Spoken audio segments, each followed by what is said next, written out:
Assalamualaikum warahmatullahi wabarakatuh. Waalaikumsalam warahmatullahi wabarakatuh. Alhamdulillah nahmadu wa nasta'inu wa nastaghfiruh wa na'udzu billahi min syururi anfusina wa min sayyiati a'malina may yahdihillahu fala mudilla lahu wa may yudlil fala hadiyalah. Asyhadu an la ilaha illallah wa asyhadu anna Muhammadan abduhu wa rasuluh nabiyul huda war rahmah. Allahumma shalli ala Muhammad, Allahumma shalli ala sayyidina wa maulana Muhammad wa ala alihi wa ashabihi ajmain, amma ba'du. Alhamdulillahirabbil alamin, puji syukur kepada Allah Subhanahu wa taala, dan semoga saja Allah memberkahi kita di bulan Rajab dan Sya'ban dan menyampaikan kita di bulan Ramadan. Salawat dan salam tak lupa kita haturkan kepada junjungan kita Nabi besar Muhammad sallallahu alaihi wasallam yang telah membawa kita dari zaman kegelapan ke zaman yang terang benderang sehingga sampai saat ini kita senantiasa mengharap syafaat beliau, syafaat ketika kita hidup, syafaat ketika sakaratul maut, syafaat ketika di alam barzah, syafaat di hari kiamat, dan syafaat di hari akhirat kelak. Amin amin ya rabbal alamin. Subhanaka la ilma lana illa ma 'allamtana innaka antal alimul hakim. Rabbi shrah li sadri wa yassir li amri wahlul 'uqdatam min lisani yafqahu qawli.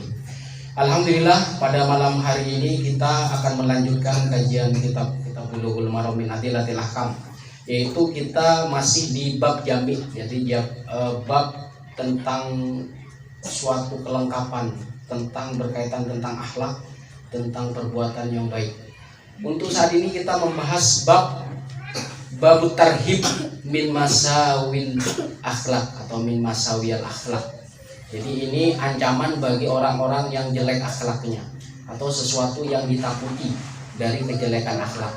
Jadi jelek akhlak itu sebenarnya bukan hanya berbuat dosa dan kesalahan, baik kesalahan ke manusia atau dosa kita melakukan dosa kepada Allah.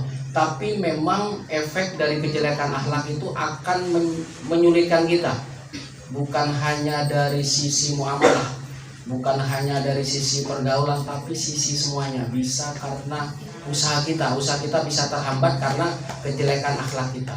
Maka apa yang disampaikan Rasulullah SAW agar kita menjauhinya, jadi agar kita bisa terhindar. Jadi kalau kita misalkan bergaul dengan tetangga kita, dengan teman, dengan sahabat kita, kalau ini ada di diri kita, maka semuanya akan menjadi hancur.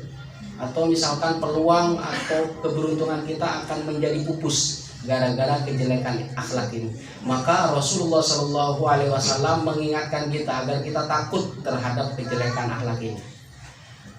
Hal ini berkaitan dengan riwayat dari Abu Hurairah radhiyallahu anhu qala Rasulullah sallallahu alaihi wasallam, "Iyakum wal hasada fa innal hasada ya'kulul hasanati kama ta'kulun narul hataba." Jadi kita disuruh menghindari. Jadi hindarilah kalian dari sifat hasad. Jadi hasad itu iri hati, dengki. Fa innal hasada ya'kulul hasanati kama ta'kulun narul hataba.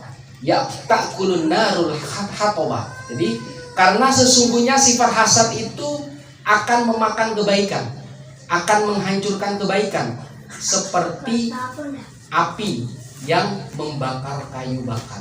Jadi maka hasad itu hasad atau hasud atau iri hati atau dengki. Bahkan di kehidupan kita itu ada seperti ini. Dan banyak kita jumpai. Banyak di kehidupan kita ada seseorang yang diberikan nikmat sama Allah itu lebih. Jadi ada yang banyak, ada yang sedikit. Jadi memang banyak faktor di sana.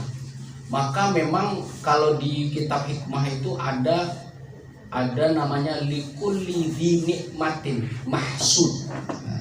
Jadi ada kata-kata likulli.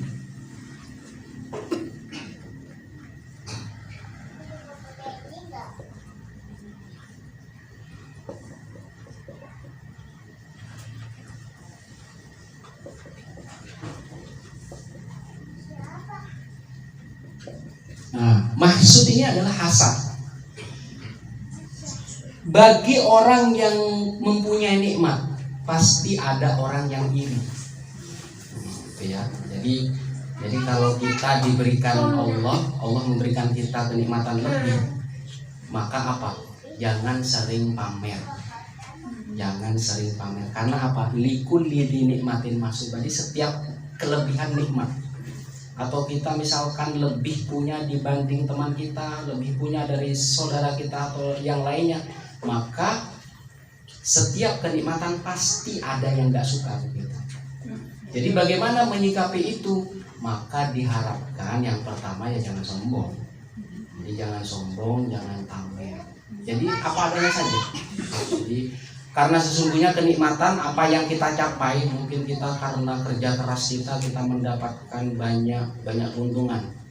Jadi banyak kenikmatan di sana, maka apa?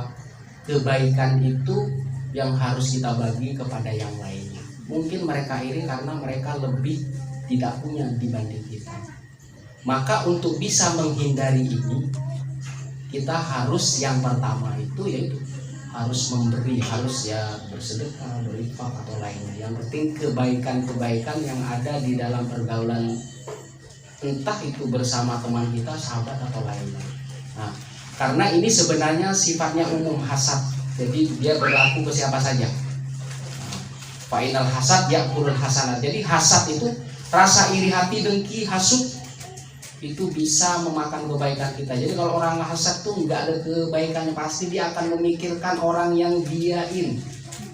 Bahkan dia tidak sempat untuk berbuat baik karena memikirkan dia saja, agar yang orang yang mempunyai nikmat yang lebih itu dia bisa bangkrut, atau jadi yang keluar itu keburukan aja, doa-doa yang buruk atau sumpah serapah yang buruk. Jadi ini harus dihindari. Agar kita terhindar dari sifat hasad, maka perbaikilah sholat kita. Jadi sholatnya itu harus diperbaiki. Jadi perbanyaklah zikir atau bersolawat itu untuk menghindari itu. Agar apa? Ketika kita memperbaiki sholat kita, tanha anil fahsya wal munkar, dia akan terhindar dari kekejian dan kemungkaran. Maka salah satunya itu. Bisa juga dengan bersilaturahmi kepada orang yang iri kita, kalau dia menerima. Jadi kalau dia tidak menerima, ya jangan bersilaturahmi. Jadi jaga sikap, jaga perbuatan kita agar tidak mencolok di hadapan dia. Jadi kita sudah tahu dia itu iri ke kita, dia sudah suka dengki ke kita, malah kita memamerkan, bikin panas atau lain. Jangan. Jadi jangan memunculkan sifat ini. Ya memang benar Allah memberikan kita itu nikmat lebih banyak, memang iya. Tapi agar terhindar, agar kerukunan, agar pertengkaran tidak terjadi, maka sesuatu yang menimbulkan hasad itu harus diantisipasi. Nah, jadi orang yang punya sifat iri, hasad dan hasud ini, mahsud itu hasad, itu bisa merusak atau menghapus kebaikan, sebagaimana api membakar kayu bakar. Jadi ini adalah tipsnya. Pasti orang yang punya kenikmatan lebih, ada orang yang orang yang hasud, pasti. Mau di lini kehidupan yang seperti apa, mau di kampus, pasti ada, baik dari saudara kita atau teman. Maka kita harus melihat dan memperhatikan apakah dia benar-benar suka kita atau punya rasa iri atau dengki. Jadi kalau sudah ketahuan, maka hindarilah hal-hal yang sombong atau memamerkan diri, itu harus dihindari. Agar apa? Agar sifat hasad itu jangan keluar pada hubungan kita, hubungan pergaulan kita. Ya, itu seperti itu. Ini tipsnya. Likulli nikmatin mahsud. Jadi setiap orang yang punya nikmat lebih, pasti ada orang yang menderita. Nah, itu seperti itu. Ini hadis yang pertama. Kemudian yang kedua, wa anhu radhiyallahu anhu qala Rasulullah sallallahu alaihi wasallam, laisa syadidu bisur'ati, innamas syadidul ladzi yamliku nafsahu indal ghadab. Laisa syadid, bukan dikatakan orang yang kuat. Jadi bukan dikatakan orang kuat kalau orang kuatnya itu dalam hal bergelut. Karena orang busu'ah itu orang yang kuat membanting, atau orang yang suka bertarung, menang bertarung.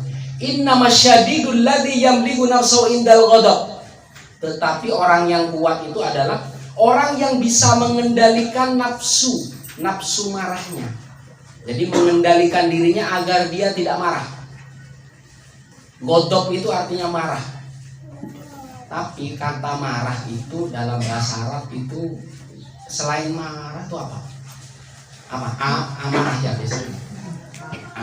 Jadi kalau di dalam bahasa Arab itu kan amaroh.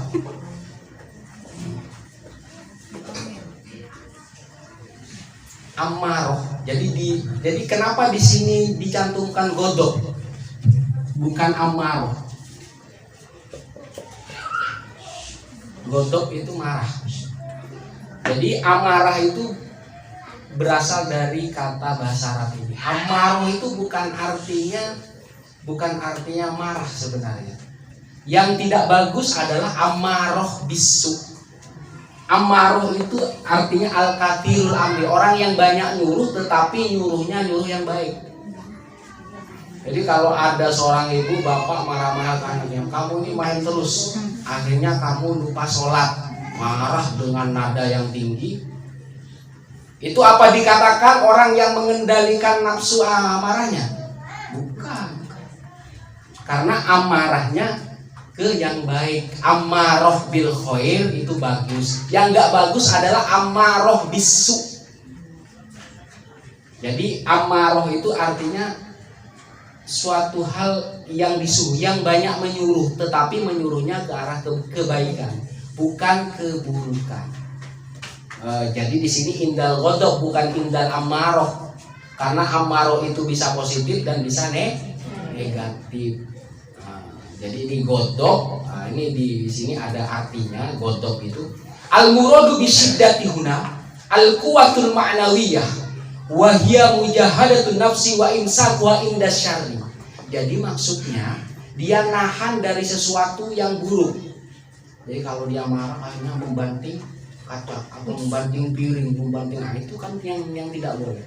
Tetapi kalau ada seorang ibu atau ayah, dia memarahi putranya, kamu main terus, kemudian kamu lupa sholat sampai dengan suara keras misalkan. Itu sama juga amaroh. Tapi yang amaroh ini ya tidak dikatakan godop. Maksudnya godop itu godop yang mengarah kepada keburukan. Jadi bisa melukai seseorang, bahkan bisa Jadi maksudnya wa imsakuha inda syarri. Jadi menahan agar seseorang itu tidak melakukan keburukan. Itu namanya godop. Kalau amaroh yang ini, amaroh ada dua. Amarah itu ada dua. Amaroh yang nggak boleh adalah amaroh bisu atau bisyarri. Orang yang menyuruh kepada keburukan. Ada orang yang marah-marah tetapi amarohnya mengarah ke kebaikan. Amaroh bil khair itu tidak apa-apa. Memang ketika kita pakai nada suara keras atau itu kan menimbulkan apa? Kadang sakit hati. Makanya jangan sampai salah paham kalau ada orang memarahi, tetapi hal itu yang positif. Jadi kalau kita tidak menerima karena dia mungkin suaranya lantang atau nadanya tinggi, maka menghindar. Jadi agar terhindar dari potensi perselisihan atau pertengkaran. Jadi ini yang kedua ya, amaroh itu ada dua. Amaroh yang tidak boleh adalah amaroh bisu. Di sini amaroh bisyarri. Imsak, jadi menahan dari kejahatan atau keburukan. Kalau amaroh bil khair itu yang baik. Ada orang yang suara lantang tadi ya, gitu. Di sini mencantumkan godok bukan amaroh. Jadi amaroh itu dua. Ada yang namanya nafsul ammaroh ya, nafsul ammaroh yang tidak baik, nafsul ammaroh bisu. Jadi yang menyuruh, nafsu yang menyuruh untuk berbuat buruk itu yang nggak boleh. Kemudian selanjutnya, wa an ibni Umar radhiyallahu anhu qala Rasulullah sallallahu alaihi wasallam adzulmu dzulumatun yaumal qiyamah. Dolim itu apa artinya? Dolim.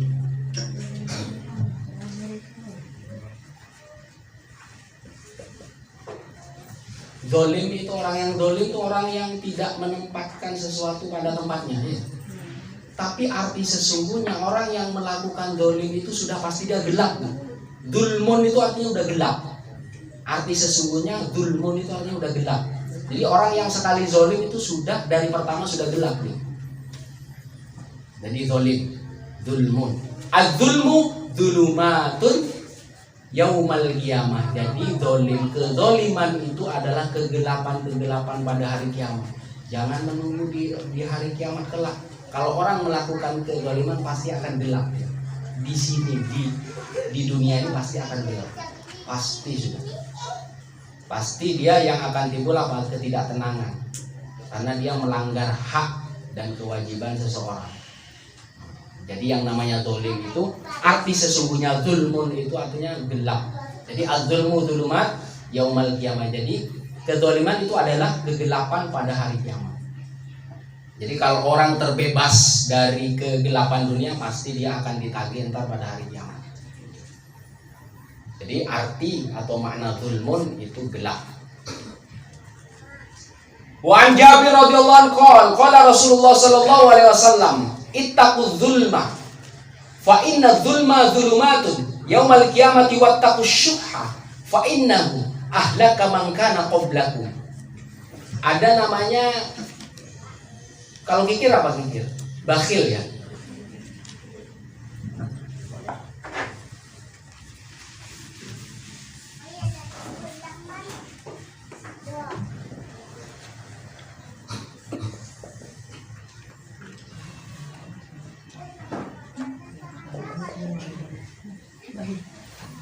Bukhlun atau bakhil atau ini ada namanya asyuhun atau syuhun. Wattaqus syuhha fa inna ahlaka man kana qablakum. Jadi kalian takutlah kalian kepada kezaliman, karena kezaliman itu adalah kegelapan pada hari kiamat. Wattaqus syuhha. Jadi syuhha itu diartikan di sini kikir. Nah, jadi artinya maksudnya bukan kikir nih. Al-bukhlu bima indahu wal hirsu ala ma laisa indahu. Nah, ini yang jadi berbeda antara asyuhu dan bukhlu. Jadi kalau dia pelit, kikir aja. Cuman kalau syuhha, asyuhu itu dia menahan apa yang dia miliki. Kemudian dia tamak terhadap apa yang dimiliki orang lain. Jadi yang punya dia tahan. Kepunyaan orang dia mau. Itu namanya asyuhu. Wattaqus syuhha fa innahu ahlaka man kana qablakum. Jadi sifat dolim dan syuh itu menghancurkan orang-orang yang sebelum kalian. Berarti dua sifat ini yang akan menghancurkan orang-orang yang sebelum kita atau kita sekarang. Orang yang melakukan ini yaitu kedoliman dan kebahilan atau asyuhu itu akan menghancurkan kita. Jadi sifat inilah yang menghancurkan orang-orang yang sebelum kita. Jadi itu. Jadi seharusnya yang dia punya dia keluarin, malah yang orang lain suruh dikeluarin. Dia yang punya dia ditahan, yang punya temannya dikeluarin. Itu namanya asyuhu. Maka Rasulullah mengajarkan kita agar kita takut terhadap sifat ini. Jadi sifat kikir dan sifat tamak ini namanya al-hirsu, at-tamak, at-tamak. Ini ya dua sifat ini. Jadi apa yang disampaikan dari pertama sampai saat ini sebenarnya menjadikan karakter kita karakter muslim yang luar biasa. Jadi sampai bukan hanya kita itu bahagia di akhirat, tetapi sudah Rasulullah cetak dengan apa yang termaktub di bab al-jami ini. Jadi sudah karakter sifat penyakit yang ada yang di dalam hati kita, bahkan hal-hal yang negatif ketika kita bermasyarakat, bersosialisasi dengan teman kita, dengan saudara kita atau sahabat kita, itu sudah diatur di sini. Orang yang sudah bisa menerapkan ini, maka bisa dipastikan kepribadian yang luar biasa. Bahkan bisa melancarkan melancarkan ekonomi, melancarkan usaha kita. Karena apa? Karena kita menjadi kepribadian yang terpercaya, sebagaimana junjungan kita Rasulullah SAW yang disebut apa? Al-Amin.